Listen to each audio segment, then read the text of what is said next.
the visa lottery program so we can bring in people that will help our country, grow our country, and be safe for our country. ሰላም ክብራን የቻናል ቤተሰቦች እንዴት ናችሁ? እኔ ደህና ነኝ። ዛሬ በጣም በአጭር ቪዲዮ ነው የመጣሁት። ነገር ግን ይሄ ቪዲዮ ለብዙዎች ጠቃሚ ስለሆነ ነው የሰራሁት። እኔን ለማታውቁ ዳግም እባላለሁ። ከስራ ጋር እና ከዲቪ ጋር እና ከፓስፖርት ጋር የተያያዘ ቪዲዮ መረጃ እንዲደርሳችሁ ሰብስክራይብ አድርጉ። የእናንተ አንድ ሰብስክራይብ ለኔ ሞራል ስለሚሆነኝ ሰብስክራይብ በማድረግ አበረታቱኝ እና በቀጣይ ስለዚህ ቪዲዮ ዘርዘር አድርጌ የመሰራ ይሆናል ማለት ነው። እሺ ወደ ቪዲዮ እንግባ።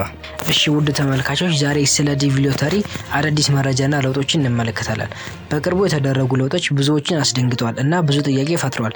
በመጀመሪያ ደረጃ በዩናይትድ ስቴትስ መንግስት የተላለፈ የዲቪ ሎተሪ ፕሮግራም ለማስቆም ያለው ሐሳብ ነው። ይህ ሐሳብ በአሜሪካ ዜጎች ደህንነት ላይ ያተኮረ ሲሆን በአሁኑ ጊዜ በኮንግረስ ውስጥ እየተወያየ ነው። በሁለተኛ ደረጃ የኢሚግሬሽን ሰንሰለት ቼን ማቋረጥ ነው። ይህም ማለት አንድ ሰው በዲቪ ሎተሪ አሸንፎ ወደ አሜሪካ ከገባ በኋላ ለቤተሰቦቹ የሚሰጡት እድል መገደብ ያመለክታል። ከነዚህ ለውጦች በተጨማሪ በሌሎች የስደት ፖሊሲዎች ለውጦች እየተደረጉ ነው። ይህም ደግሞ ለዲቪ አመልካቾች ተጨማሪ ፈተና ይፈጥራል። እሺ ተመልካቾች ቀደም ብዬ እንደተናገርኩት የዲቪ ሎተሪ ፕሮግራም ላይ ያሉት ለውጦች በጣም አሳሳቢ ናቸው። ይህ ፕሮግራም ለብዙ አመታት ለብዙ ሰዎች ወደ አሜሪካ ለመግባት እድል ሰጥቷል። ነገር ግን በአሁኑ ጊዜ ያለው ፖለቲካዊ ሁኔታ እና የደህንነት ስጋቶች ምክንያት ለውጦቹ እየተደረገ ነው። በተለይም ፕሮግራሙን ሙሉ በሙሉ ማስቆም ወይንም በእጅጉ ማሻሻል እየተነገረ ነው። ይህም ማለት በቀጣይ ዓመት ውስጥ አዲስ አመልካቾች እድል እንደማያገኙ ወይንም በሂደቱ በጣም አስቸጋሪ ሊሆን ይችላል። እንዲሁም ለቤተሰቦች አንድነትና እንደገና መገናኘት ላይ እንቅፋት ሊፈጥር ይችላል። በሌላ መልኩ ደግሞ የአሜሪካ መንግስት የሚያደርጋቸው ለውጦች ከሀገሪቱ ከተለያዩ